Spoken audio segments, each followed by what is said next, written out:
Hey, good morning, everybody. Welcome to another Daily Market Report brought to you by Mike Bjork. Today is Thursday, and it's June 27th.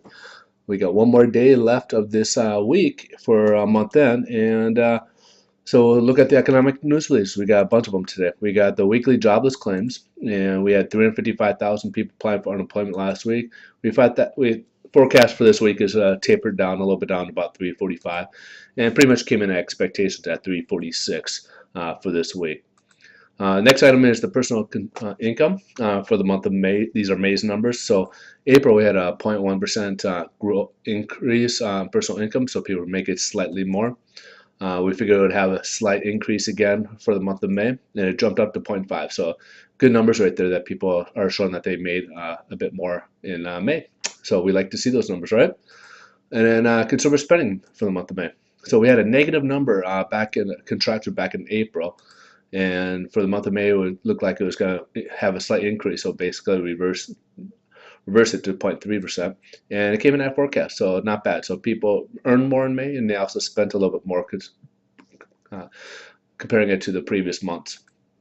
Now we got the core PCE. This is the Fed's favorite gauge for inflation. This is the personal consumption expenditure, and what the core is taking out the food and energy numbers out of the equation. And so this is their favorite gauge as in terms of inflation.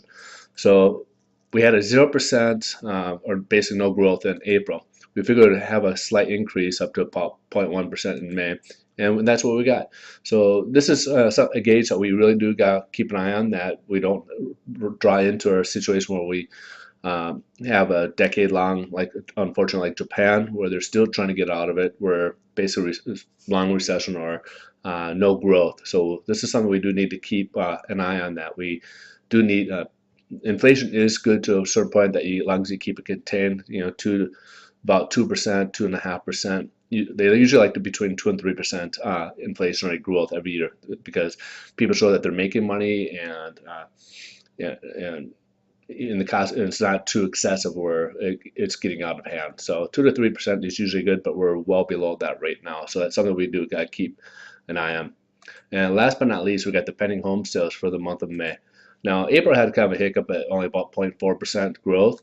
But for the month of May, it jumped up to 6.7. So good numbers there. Overall, good week, day for numbers here. So something to be happy about. And as a result, of course, we'll jump over here, and the stock market's happy. Dow again was up 3 days in a row, up in triple digits. So good numbers there. Now we had a couple Fed members speaking today. Dudley out of New York was making comments, or kind of play down the notion of maybe there's a Fed rate hike coming soon. And even when Bernanke kind of spoke last week, he basically said that it will be a while before they do any hikes to the Fed rate after they taper off, because the economy is just, and this will go into it today, as what Fed Member Lacker said, the U.S. economy would be lackluster for a few years. So think about it. They drop the rates just to stimulate the economy. So if they raise rates, we would kind of basically push ourselves back into recession. So even though they're tapering off on the kind of easing, it doesn't mean that they're going to raise rates. The economy's not growing as rapid as they like it to go, but they don't want to just cut off the supply line and then force ourselves into another recession. So don't expect any rate hikes to happen, probably at least 2016, probably at the very earliest in this scenario. So this is so they're just kind of downplaying it. Let's jump over to the bond market, see what's going on here. Now, as we can see, over the last few days, we've even though we've had down days, but the level of trading is going up higher. So in essence, we are actually seeing improvement in rates, even though it has gone down. Now, yesterday, as you can see, we've had a couple of opening gaps improvements, but then we would worsen. So as you can see, the trend is kind of upward. We're starting to see an upward trend here. How long that lasts, it's hard to say. But right now, rates are showing some improvement here, at least kind of getting back some of the losses that they've incurred over, at least a month and a half. All right, so a little bit of improvement in the rates. Hopefully, we can. The good thing about this is that these opening gaps closing they could substantiate themselves a little bit better, have a stronger foundation, and this could last a lot longer. So we could have a nice solid foundation for our next run upwards.